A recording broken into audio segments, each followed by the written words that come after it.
Hoje nós celebramos, certamente, a data mais importante no cristianismo. Sim, a data mais importante do cristianismo, mais distintiva, não é o nascimento de Jesus, porque essa data é celebrada inclusive por muçulmanos, mas a morte e a ressurreição de Jesus é algo único. Até mesmo os muçulmanos celebram o fato de que, na perspectiva deles, um grande profeta, Jesus, nasceu.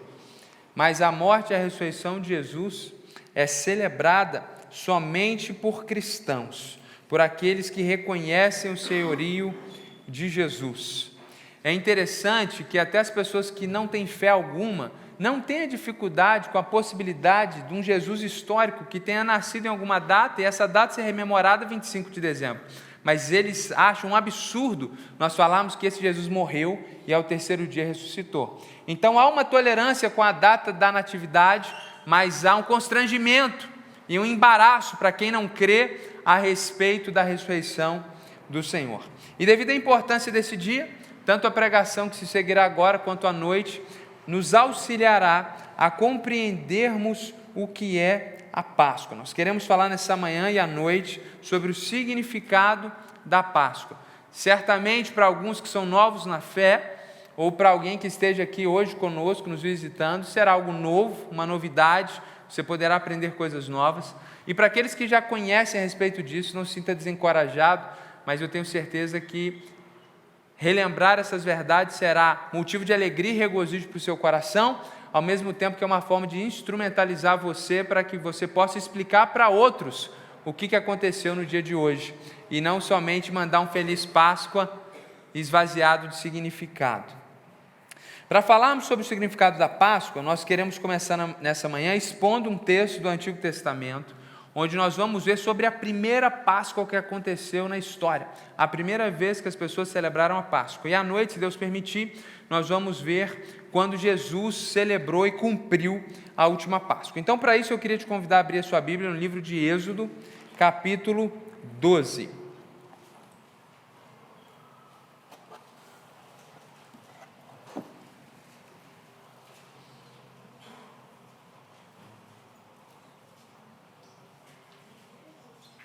Êxodo capítulo 12, nós leremos a partir do primeiro versículo.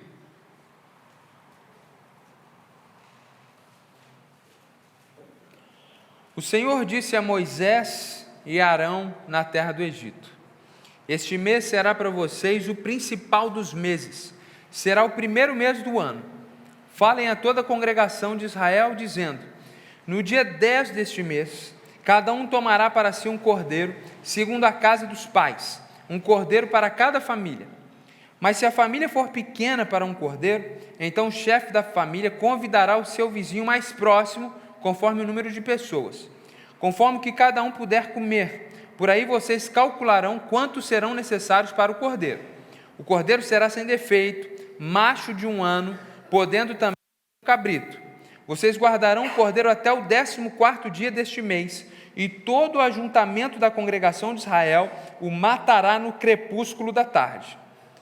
Pegarão um pouco do sangue e o passarão nas 2 ombreiras e na viga superior da porta, nas casas em que o comerem.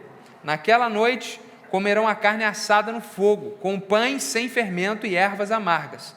Não comam do animal nada cru, nem cozido em água, porém assado ao fogo, a cabeça, as pernas e as vísceras. Não deixem nada do cordeiro até pela manhã. O que, porém, ficar até pela manhã, queimem. É assim que vocês devem comê-lo, já prontos para viajar, com as sandálias nos pés e o cajado na mão. Comam depressa, é a Páscoa do Senhor. Porque naquela noite passarei pela terra do Egito, e matarei na terra do Egito todos os primogênitos, tanto das pessoas como dos animais, e executarei juízo sobre todos os deuses do Egito. Eu sou o Senhor. O sangue será um sinal para indicar as casas em que vocês se encontram. Quando eu vir o sangue, passarei por vocês, e não haverá entre vocês praga destruidora quando eu ferir a terra do Egito. Este dia ele será por memorial, e vocês o celebrarão como solenidade ao Senhor. De geração em geração vocês celebrarão este dia por estatuto perpétuo. muito importante nós nos lembrarmos do contexto desse escrito que acabamos de ler. Os descendentes de Jacó, Israel, que estamos falando muito sobre nas exposições do livro de Gênesis, aos domingos à noite, eles estavam escravizados por 4 séculos no Egito. Egito que era, se não uma das maiores potências daquele tempo. Nós estamos falando de mais de 1 milhão de descendentes de Abraão, de Isaac e de Jacó, entre homens, mulheres e crianças, sendo escravizados na região do delta do Nilo, ali no Egito. Deus então ouve o clamor desse povo, eles estão sendo escravizados, eles estão sofrendo, muitos começaram a clamar ao Senhor e pedir misericórdia. Deus então ouviu do céu o sofrimento e levantou um profeta para instruir eles o caminho do Senhor e também para ser um libertador. O nome desse profeta era Moisés. Deus então envia até o Egito, através de Moisés, 9 pragas. 9 pragas que fizeram com que os egípcios pudessem ver minimamente o grande poder do Senhor, o Deus Yahvé, o Deus de Moisés, o Deus dos israelitas, que é o nosso Deus que encarnou na pessoa do Senhor Jesus Cristo. Os egípcios eram politeístas e acreditavam que esses diversos deuses governavam sobre diversas facetas da criação. Então o Nilo, que era e é um grande rio, que promovia riqueza, prosperidade, agricultura, era o que era, não por acaso da natureza, ou por criação do grande Deus Todo-Poderoso. Eles acreditavam que havia uma divindade que abençoava a colheita, abençoava a agricultura, e era o Deus do rio Nilo. Deuses que governavam sobre o dia e a noite, deuses que governavam sobre o sol e a lua, deuses que governavam sobre animais. Então, quando Deus manda cada uma das pragas ao Egito, Ele está triunfando sobre uma divindade egípcia. Para cada praga que existe um Deus correspondente no Egito que está sendo derrotado. E Deus vai assim, praga após praga, mostrando que não existe uma divindade que rege sobre o Nilo, mas Ele é o Senhor de toda a criação, e se Ele quiser, o Nilo se transforma em sangue. E quando Ele deseja, Ele passa a ser água novamente. Então Deus vai usando Moisés para trazer essas pragas, para que Faraó pudesse permitir, vendo a grandeza de Deus, a saída de mais de 1 milhão de escravos para adorar o Deus verdadeiro fora do Egito. É muito importante nós percebermos que Deus não está sendo mau, mandando pragas ao Egito. Deus exortou Faraó que libertasse o povo, e é por causa da dureza do coração dele, é porque ele rejeita a palavra de Deus, é porque ele não quer libertar o povo, que Deus então começa a disciplinar Faraó e começa a disciplinar o Egito. E é muito importante você também perceber que na perspectiva egípcia daquela época, Faraó não era só um título para um homem. Faraó era um título que designava que o grande imperador, o grande governador do Egito, era um Deus vivo entre os homens. Então, existe um verdadeiro duelo de deuses aqui. O Deus verdadeiro, supremo e poderoso, que é o Deus de um povo escravizado, e o Deus vivo, glorioso do Egito, que é Faraó. 9 pragas já tinham acontecido aqui, e eu quero ler para você o que Faraó falou para Moisés depois da 9ª praga. Verso 28 do capítulo 10. Verso 28 do capítulo 10, o texto bíblico diz que Faraó disse a Moisés, logo após a 9ª praga: saia da minha presença e tenha cuidado para nunca mais aparecer aqui, porque no dia em que você tornar a ver o meu rosto, será morto. Faraó, mesmo vendo a grandeza de Deus, está irado, indignado, revoltado contra Moisés e jura Moisés de morte. Esse é o contexto após a 9ª praga. E aí nós chegamos no texto que nós acabamos de ler, porque Deus anuncia a 10ª praga, e antes da execução dessa 10ª praga, Ele estipula uma festa, uma cerimônia, algo que deveria acontecer. Ele estabelece um rito, algo que os israelitas precisavam fazer, que deveria ser a partir daquele momento comemorado anualmente, e se transformou então numa festa nacional comemorada pelos israelitas até o dia de hoje. O problema dessa 10ª praga é que todas as pragas que tinham acontecido até então, tinham acontecido entre os egípcios, e de forma indireta os israelitas tinham sido prejudicados. Mas agora a 10ª praga falava da morte de todos os primogênitos do Egito, que estavam no Egito, inclusive dos israelitas, dos primogênitos humanos e dos primogênitos animais. Então Deus providencia um meio para que esse juízo que viria e a morte de todos os primogênitos não alcançasse o seu povo. E aí a gente chega no texto que nós lemos. Do versículo 1 ao versículo 5, nós temos instruções muito claras de Deus, através de Moisés, para o povo celebrar a Páscoa. É interessante porque é aqui que começa a contagem do calendário judaico. Toda cultura, quando eles têm uma contagem de anos, começa em alguma data marcante. Nós, aqui no Ocidente, contamos a história a partir do nascimento de Jesus. Então a história está dividida em antes de Cristo e depois de Cristo. No mundo muçulmano, um quinto da população mundial, a história começou em 622 depois de Cristo. Então, lá nos escritos acadêmicos dos muçulmanos está escrito o ano tal da Hégira.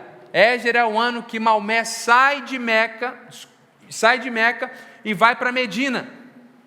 Então, no ano 622 da era cristã, os muçulmanos começaram a contar o seu calendário. Então, no calendário islâmico, que é lunar e não gregoriano solar, eles estão por volta do ano de 1400. Agora, os judeus, o calendário deles também é lunar e é muito anterior ao nosso, porque eles começaram a contar nesse dia. Eles estavam no Egito, eles estão para sair do Egito, e aí Deus diz: é a partir de hoje que vocês vão começar a contar o mês, o calendário de vocês. Esse vai ser o primeiro mês, e no 10º dia desse mês vai ser celebrado a Páscoa. E ele então dá orientações objetivas, que cada família, e ele diz, baseado numa família que tem um pai. Então, pegando a cabeça de chave ali dos homens que já eram pais, essas famílias deveriam matar um cordeiro, e toda a família deveria comer junto. E ele diz: se o cordeiro for muito grande, ou a família for muito pequena, vocês devem chamar outras famílias para comerem juntos, porque nesse dia não pode ter desperdício.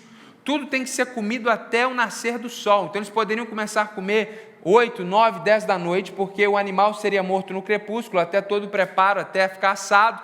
Talvez já tarde da noite eles começariam a comer, e haveria uma celebração a noite inteira, e talvez até antes do amanhecer eles deveriam comer de novo, antes de saírem do Egito.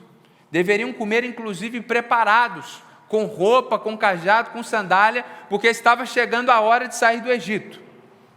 Não podia ter desperdício naquele dia. Se fosse o caso, deveriam ser convidadas famílias. E o cordeiro deve ser sem defeito.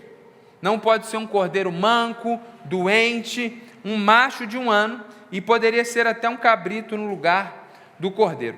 Do versículo 1 até o versículo 5, Deus deixa claro que Ele quer um sacrifício aceitável.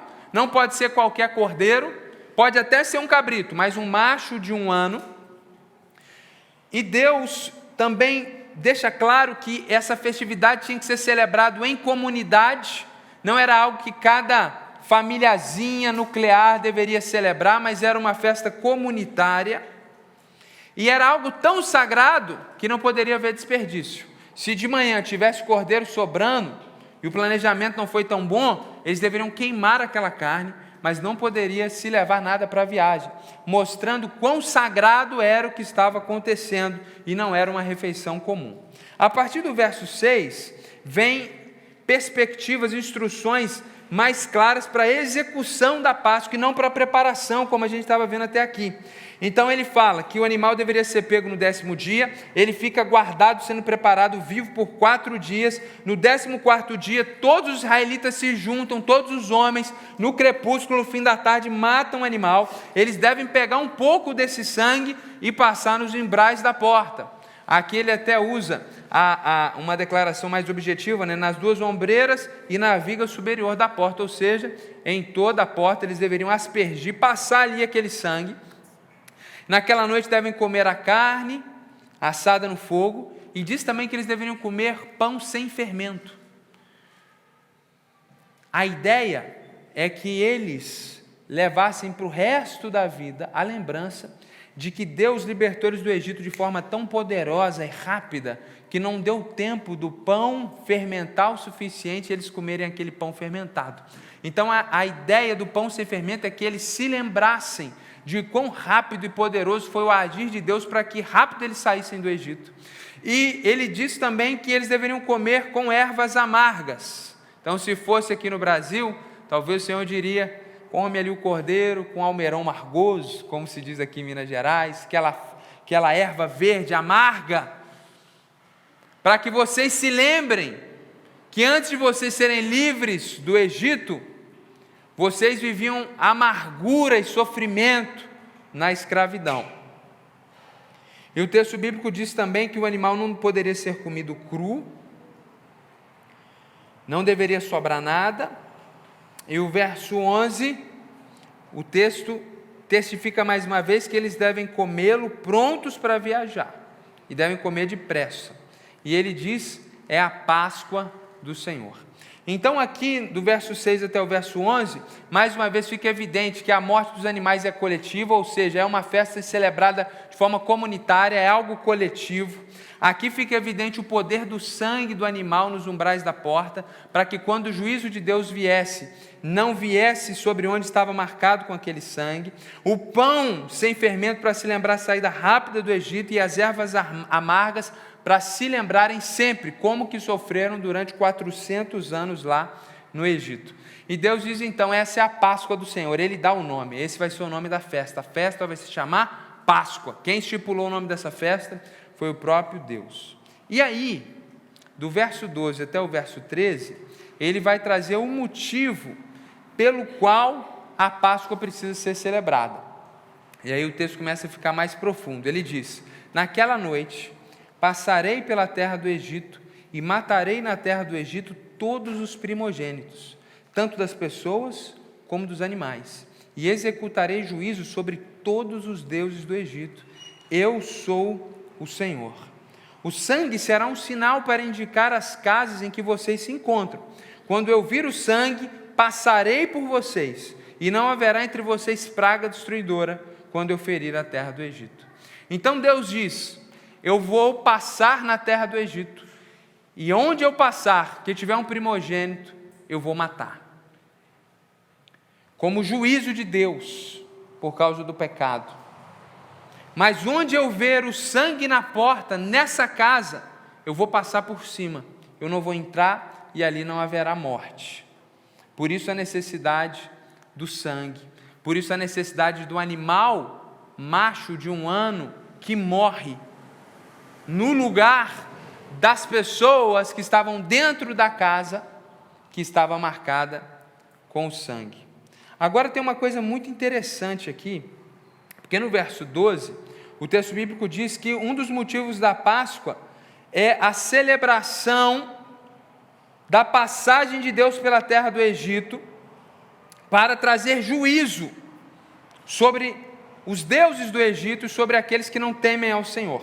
Enquanto no verso 13 ele fala desse segundo significado da Páscoa, que é a misericórdia de Deus, que vai operar na casa daqueles que marcarem suas portas com sangue. Ou seja, se um animal fosse morto, Deus aceitaria aquele sacrifício, por isso que precisava ser um animal perfeito, sem defeito, mas um sacrifício perfeito seria substitutivo para o castigo de Deus. Então não morreria o primogênito, porque um animal já tinha sido morto.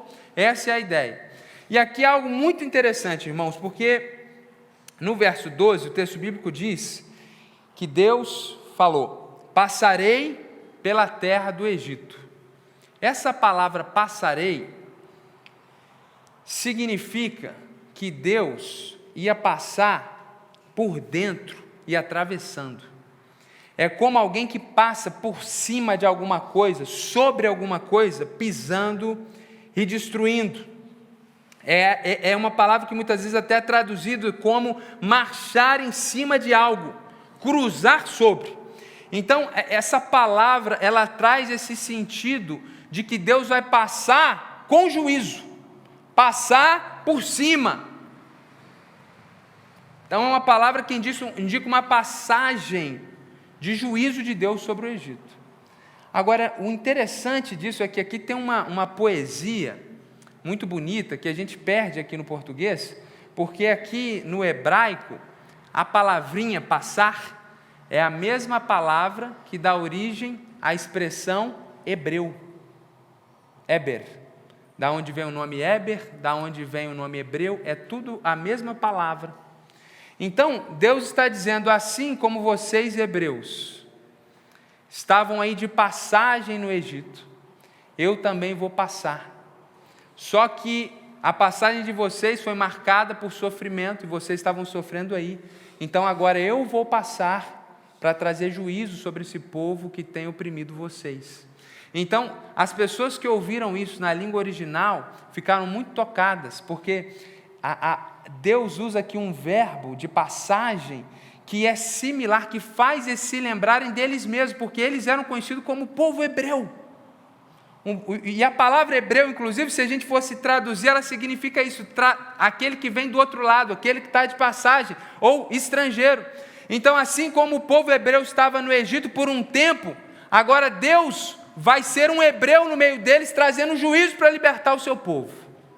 E aí no verso 13, o verso diz assim que, lá no verso 13 no meio, quando eu vir o sangue, passarei por vocês. Em português é o mesmo verbo, em hebraico é outro. A palavra que passar, não é mais passar por dentro, passar e marchar em cima, é passar pulando e saltando por cima. E é dessa palavra passar que vem a palavra Páscoa. A palavra Páscoa vem dessa palavra passar do verso 13, que diz que Deus passou por cima da casa dos seus filhos que tinham colocado sangue nos umbrais da porta. Essa segunda passagem de Deus é uma passagem misericordiosa sobre o seu povo. Então, meus irmãos, no verso 14, o texto bíblico diz que esse dia deveria ser um memorial, e vocês o celebrarão como solenidade ao Senhor de geração em geração, vocês celebrarão esse estatuto perpétuo. Então os judeus comemoram até hoje a Páscoa dessa maneira, eles matam um cordeiro, eles preparam com ervas amargas, daí vem essa tradição aqui de fazer o cordeiro hortelã, coisa de judeu. Essa ideia das ervas amargas, eles põem hortelã lá também. E aí eles preparam o animal dessa forma, dessa maneira, até o dia de hoje. E a pergunta é, por que nós não comemoramos mais como eles? Por que nós não matamos um cordeiro? E a resposta é muito simples. Colossenses capítulo 2, verso 17, diz que essas festas e datas comemorativas eram datas que representavam algo que havia de vir e que já veio. Então a Páscoa estava anunciando a morte de um Cordeiro de Deus perfeito, que livraria não o seu povo do Egito, mas da escravidão do império das trevas. É por isso também que lá em Hebreus capítulo 10, verso 12, o texto bíblico diz que houve em Jesus um perfeito sacrifício, porque Jesus morreu, animais e cordeiros não precisam mais ser mortos anualmente. A Páscoa dos judeus, na verdade, era uma profecia, que anunciava a vinda de um Cordeiro perfeito, que morreria pelo pecado do mundo. E João Batista percebeu isso, por isso que lá em João capítulo 1, 29, ele profetizou e gritou no meio da multidão, quando viu Jesus: eis o Cordeiro de Deus, que tira o pecado do mundo. Ele entendeu que a Páscoa estava para se cumprir, ele entendeu que agora Deus envia um Cordeiro perfeito, e uma vez que ele fosse sacrificado, a misericórdia de Deus poderia passar sobre pessoas que colocassem sobre si o sangue de Jesus, ou que fossem aspergidos pela graça de Deus com o sangue de Jesus. E lá em João capítulo 19, verso 30, Jesus, enquanto está sendo triturado na cruz, a sua última expressão é: está consumado. A Páscoa se cumpriu. Todas as profecias do Antigo Testamento se cumpriram naquela cruz. Meus irmãos, a celebração da Páscoa nos ensina sobre a justiça e sobre a misericórdia do Senhor. Justiça sobre os deuses do Egito, justiça sobre aqueles que não temem ao Senhor, juízo sobre aqueles que têm vivido segundo os seus próprios interesses, juízo sobre aqueles que querem viver segundo os deuses do seu próprio coração. Deus é um juiz justo, e isso não pode ser eliminado da Escritura. Por outro lado, ela nos ensina também que a justiça de Deus foi derramada no Cordeiro Jesus, para que todo aquele que em Cristo creia possa receber esse significado da misericórdia de Deus na Páscoa. Deus passará sobre a sua vida no dia do juízo, e no lugar de você ser condenado por causa dos seus pecados, Ele vai saltar você, porque o seu nome está escrito no livro da vida, porque você foi alcançado pelo sangue do Cordeiro que é Jesus. E não foi à toa que Jesus escolheu morrer 1000 anos depois, na festa da Páscoa. Enquanto os judeus estavam celebrando a Páscoa, e Jesus também come cordeiro, pão e bebe o suco de uva, o vinho com eles, Jesus bebeu vinho com eles e comeu aquele pão e o cordeiro, Jesus estava deixando claro para que não houvesse dúvidas: a minha morte é a mensagem da Páscoa. Eu vim para ser o cordeiro único, perfeito e pleno. Então nós não precisamos mais fazer sacrifício de animais para sermos aceitos por Deus. Nós não precisamos mais andar de joelhos longas distâncias para agradar a Deus. Nós não precisamos pagar promessas pesadas, achando que fazendo algo para Deus Ele vai fazer por nós. Tudo que você precisava pagar, Jesus já pagou por você naquela cruz. Você não é aceito por qualquer coisa que você venha fazer. Você é aceito porque, apesar de Deus olhar para você e você ser como um egípcio digno do juízo, o sangue de Jesus foi derramado sobre você e Ele tem derramado misericórdia sobre a sua vida. Então você que está em Cristo Jesus, a Páscoa deve ser celebrada de forma única, especial, porque o juízo que nós merecíamos por ser pecadores, a condenação que merecemos por sermos pecadores, já foi derramada em Jesus, e agora o Senhor só passa sobre nós com misericórdia. Isso é motivo de celebração por parte do povo de Deus. Assim como aqueles umbrais da porta foram colocados nas portas do povo de Deus, assim o povo de Deus hoje é beneficiado pela aspersão do sangue de Cristo. E você que está aqui e não tem certeza se no dia do juízo de Deus Ele vai passar saltando sobre você com misericórdia, ou passando por cima de você com juízo por causa dos seus pecados, é a oportunidade que você tem nessa manhã de dizer: Jesus, eu quero que você passe o sangue derramado naquela cruz sobre a minha vida. Eu não quero ser destruído, eu quero ser salvo, eu quero experimentar da tua misericórdia, eu quero ser poupado, eu quero ser perdoado. A Páscoa é um regozijo para quem foi perdoado e é uma oportunidade para quem está debaixo de condenação. A Páscoa não era só uma festa dos judeus, era uma profecia que se cumpriu em Jesus. E quando nós celebramos a Páscoa hoje, nós não estamos nos lembrando da libertação do povo de Israel da escravidão no Egito. Nós estamos celebrando a nossa libertação espiritual que Jesus conquistou para nós na cruz. Nós estávamos presos espiritualmente, numa prisão, escravidão muito pior do que qualquer israelita no Egito. Nós éramos escravos do pecado, estávamos mortos nos nossos delitos e pecado, mas Ele nos vivificou por causa do sacrifício de Jesus. Então a Páscoa para nós é morte, ressurreição de Jesus, é libertação dos nossos pecados, é uma nova vida, não mais sob o império das trevas, mas agora vivendo em liberdade espiritual no reino de Deus. Esse é o significado da Páscoa, que começou com os judeus há 3.000 anos atrás, fazendo a conta aqui agora, há 3.000 anos atrás. E à noite nós vamos ver os detalhes da Páscoa quando Jesus morreu, se Deus permitir, e vamos dar então um complemento a essa mensagem. Vamos explorar ainda mais o significado da Páscoa. Então eu convido você a estar à noite, se você não puder estar presencialmente, escute, porque vai ser transmitido online. E eu quero que você saia daqui com essa certeza. Não importa o que você tem feito, não importa quão pecador você seja, o sangue de Jesus é poderoso para te livrar do juízo de Deus. Mas o justo é salvo pela fé. Ou seja, você precisa acreditar em Jesus. A Páscoa não pode ser só uma data comemorativa, um feriado estendido para você. A Páscoa tem que ser uma realidade verdadeira, espiritual, e algo que você passa sobre a sua vida, algo que você crê, algo em que você confia. Essa é a mensagem da Páscoa, meus irmãos. ela nos ensina sobre justiça e sobre a misericórdia do Senhor. Amém? Então vamos orar nessa manhã, feche seus olhos.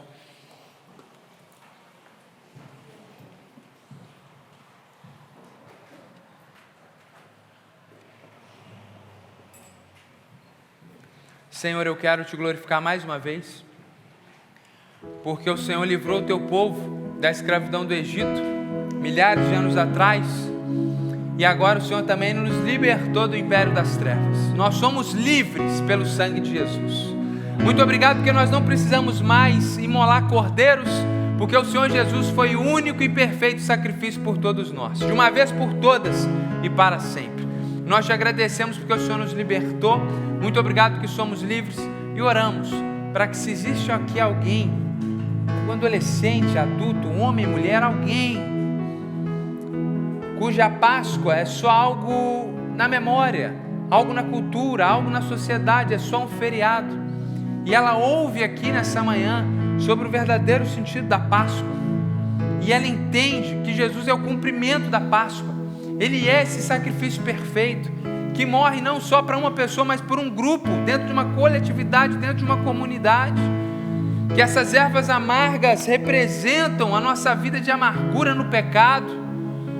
E assim também o Senhor nos chama para viver uma vida como que comendo pães sem fermento, sabendo que a nossa vida aqui é passageira e nós estamos de partida para o reino celestial ou para a condenação eterna. Se existe alguém que pela primeira vez está compreendendo isso, que essa pessoa nessa manhã possa tomar uma decisão e dizer: Jesus, que a Páscoa seja uma verdade na minha vida, que o Senhor Jesus me perdoe dos pecados, e que no dia que o Senhor for me julgar pelas minhas obras, eu seja perdoado por causa do Cordeiro de Deus, Senhor Jesus Cristo, que morreu por mim. Se essa é a sua posição nessa manhã, meu irmão, meu amigo, eu peço que você coloque isso diante do Senhor, fale isso com Deus agora e faça uma aliança com Deus.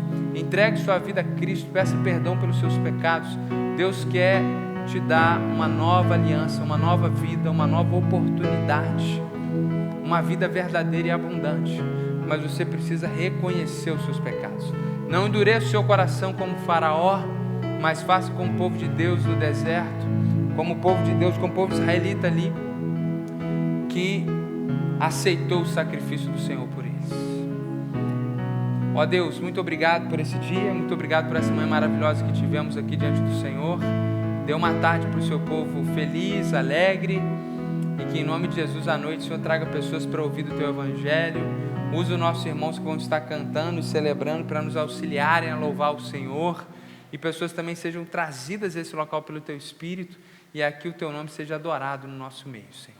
Seja a noite também de salvação em Cristo Jesus, nós oramos. Amém, Senhor.